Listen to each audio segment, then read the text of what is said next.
চাচা, বাড়িঘর এত সাজানো কেন? আর হেনা কোথায়? হেনার বিয়ে হয়ে গেছে। হঠাৎ করেই বাংলাদেশে সোশ্যাল মিডিয়ায় ছেয়ে গেছে হেনার কথায়। সবাই নানাভাবে জানতে চাচ্ছেন হেনা কোথায়। তবে এই হেনা অপরিচিত নয়, বরং বহু আগে হেনাই ফিরে এসেছে নতুন করে। 1993 সালে মুক্তি পেয়েছিল প্রেমের সমাধি সিনেমা। প্রেম, বিরহ আর বিচ্ছেদের গল্পে এগিয়ে চলা সেই সিনেমায় নায়িকা শাবনাজের নাম থাকে হেনা। গল্পের এক পর্যায়ে হেনার বিয়ে হয়ে যায় অন্য কারো সাথে। ঠিক তখন হাজির হয় নায়ক বাপ্পারাজ। সিনেমায় যার নাম থাকে বকুল। বকুল হেনাদের বাড়ি সাজানো দেখতে পেয়ে তার বাবার কাছে জানতে চান, চাচা, বাড়ি ঘর এত সাজানো কেন? আর হেনা কোথায়? চাচা, কথা বলছেন না যে, চুপ করে আছেন কেন? জবাবে চাচা বলেন, হেনাকে তুমি ভুলে যাও বাবা, হেনার বিয়ে হয়ে গেছে।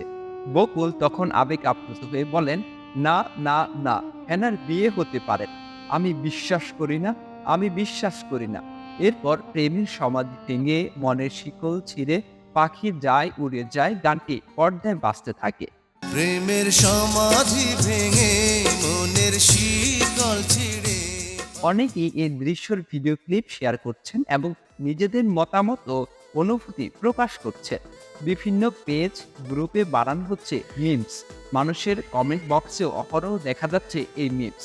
তবে ঠিক কী কারণে এই সংলাপটি হঠাৎ করে ভাইরাল হলো তা স্পষ্ট নয়। বাংলাদেশের চলচ্চিত্র জগতের অন্যতম জনপ্রিয় অভিনেত্রী হলেন শাবনাজ, যিনি 1991 সালে চাঁদনী চলচ্চিত্রের মাধ্যমে অভিনয় জীবন শুরু করেন। তার আসল নাম সাবরিনা তানিয়া।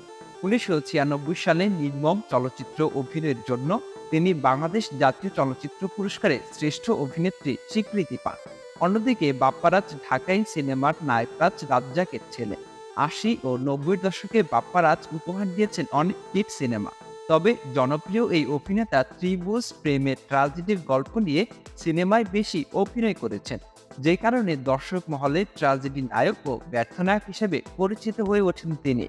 প্রেমের সমাধি ভেঙে মনের শিকল ছিঁড়ে।